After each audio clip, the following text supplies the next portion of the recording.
She walked into the store quietly. Simple outfit, natural hair, not a hint of designer labels, just confidence, posture, and purpose. It was one of those places where everything gleamed, where the employees looked you up and down before they even said hello. And that's exactly what happened. The sales associate took one look at her and smirked. "We don't really carry anything in your price range." But what she didn't know, what would hit her like a freight train just minutes later, was this. The woman she was insulting wasn't just a customer. She was married to the man who owned the entire store. The boutique sat on the corner of a luxury shopping district where valet attendants outnumbered parking spots. The windows were spotless, the interior perfectly lit, strategically designed to make the merchandise glow. You didn't just walk into this store. You were meant to feel like you'd earned the right to be there.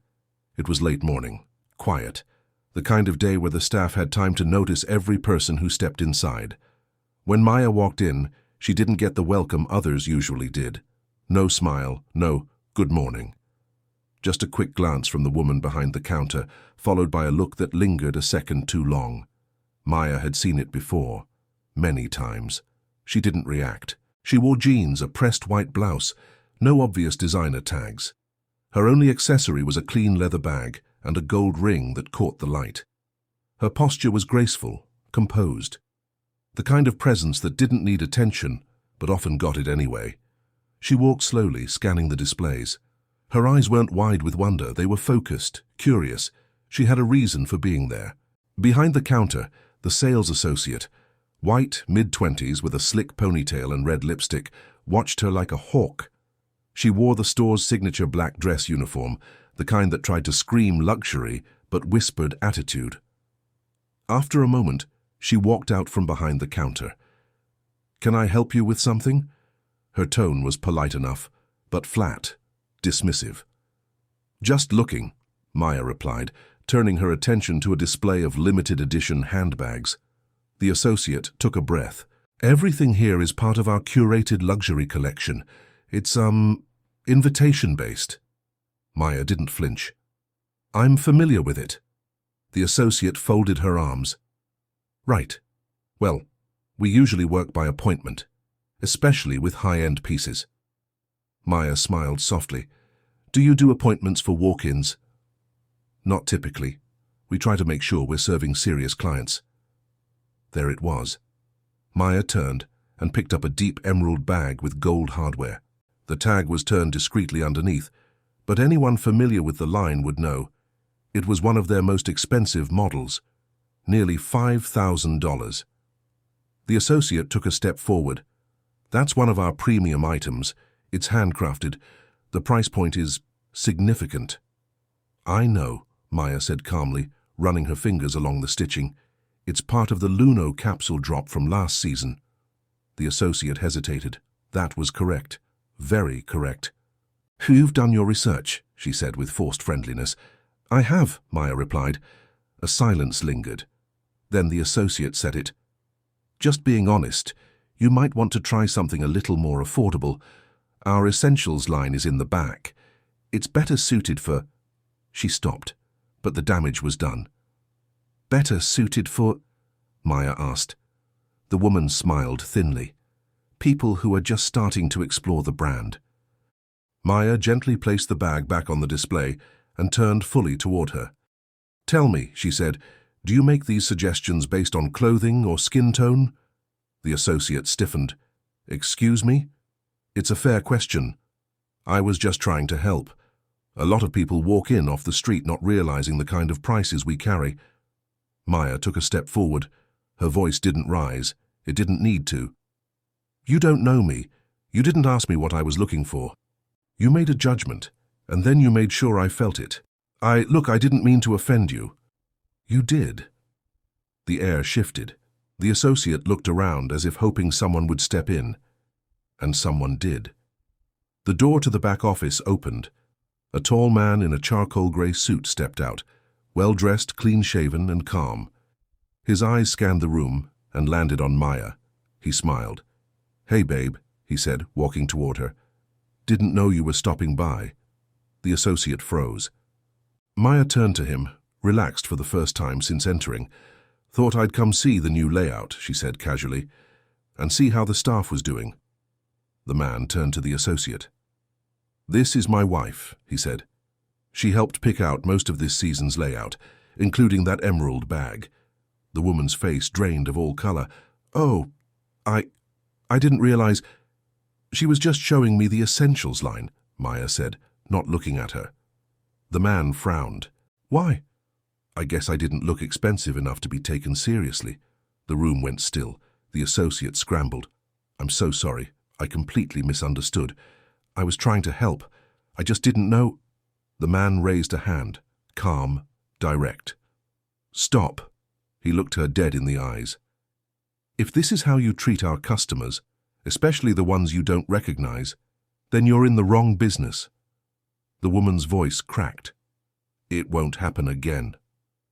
It already did. He turned to Maya. Want to step into the office? Sure, Maya said. She looked at the associate one last time, not with anger, but with finality. Then she walked past her, side by side with the man who ran the company. The associate stood frozen. No words left, and no doubt.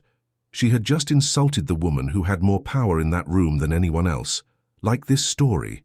Make sure to subscribe and turn on notifications. The next part is one you don't want to miss. The story continues. The back office of the boutique looked nothing like the sales floor. No polished marble, no strategic lighting, just clean desks, paperwork, fabric samples, and silence. Maya sat across from her husband, still composed, but with tension resting just beneath her calm. You okay? He asked, closing the door behind him. I'm used to it, she replied. Doesn't mean it doesn't sting. He sat across from her. Do you want me to fire her? She didn't answer right away. I want you to know that if I hadn't said anything, she would have let me walk out of here feeling like trash. She would have thought she was right to judge me based on my clothes, my skin, my silence. He nodded, jaw tight. She saw what she wanted to see, and I let her. I didn't walk in here as your wife. I walked in here as me. And it still wasn't enough for her to offer basic decency. Her husband leaned forward. That's not how we built this place. It's not who we are. Then show her that, Maya said, not just by firing someone, by fixing what created her in the first place. Out on the sales floor, the associate, Natalie, stood at the register, hands trembling slightly. She wasn't new. She'd been working at the boutique for almost a year. She prided herself on knowing which clients mattered and how to close a high-ticket sale, but she had never imagined that judgment would cost her this much. The store manager, a woman named Elena, came out from the office with a clipboard in hand and called Natalie to the side. She wants to speak to you, Elena said. In there? Natalie asked, her voice already shaky. Elena just nodded.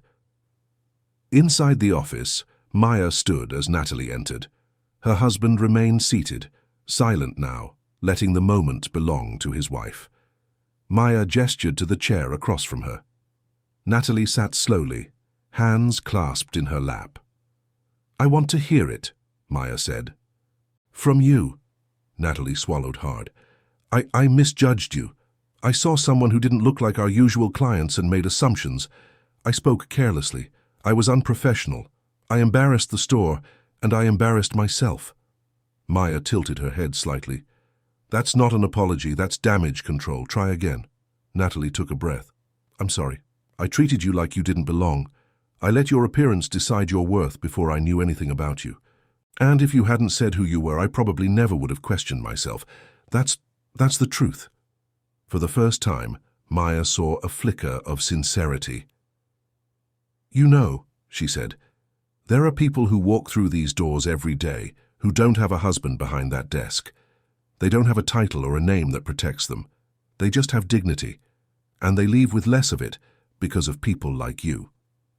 Natalie nodded, ashamed. I understand if you want me gone. Maya was quiet. I'm not here to decide whether you stay or go, she said. That's his call. I'm here to make sure that from this day forward, you never forget what it feels like to be on the wrong side of a moment like this. Natalie looked up, eyes glassy. I won't. Then prove it, Maya said, "to every person who walks in here and gets the same glance you gave me." Her husband finally spoke. "You'll be on probation," he said. "Diversity and sensitivity retraining starts this week. If you choose to stay, it won't be easy, but it will be necessary." Natalie nodded quickly, tears threatening to fall. "Thank you," she whispered. Over the next few weeks, things changed. The staff went through workshops, role-playing sessions, real conversations. Some rolled their eyes, others listened. A few left the job, but the tone shifted. Slowly. One afternoon, Maya returned to the boutique. She didn't dress differently. Same calm presence, same quiet confidence. She walked in and looked around. Natalie was behind the counter again. She saw Maya, straightened her back, and this time smiled. "Welcome," she said. "It's good to see you again." No condescension, no tension, just sincerity. Maya nodded. "Thank you." She browsed for a few minutes, picked up the emerald handbag again. Natalie approached, but with new energy. "If you have any questions about that piece, I'd be happy to help. And if you're interested in the capsule collection, we just got in a few exclusive colors." Maya smiled. "Sounds like someone's been studying." Natalie chuckled nervously. "Trying."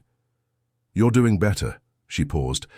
"Keep doing better for the people who won't correct you when you're wrong." "I will." Later that night, Maya sat with her husband on their back porch, wine glasses in hand, the sky deepening into purple. "You didn't say much in that meeting," she said. "It wasn't my story to tell," he replied. She nodded slowly. "You know," he added, "she really thought she was protecting the brand." Maya looked at him.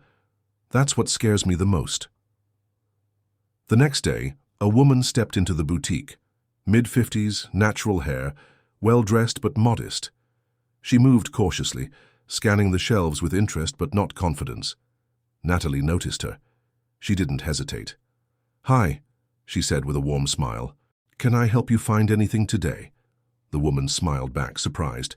"Actually, yes." And just like that, something shifted, not just in the store, but in her. Because some people learn the hard way who someone is, others learn who they are, and when they're lucky, they change.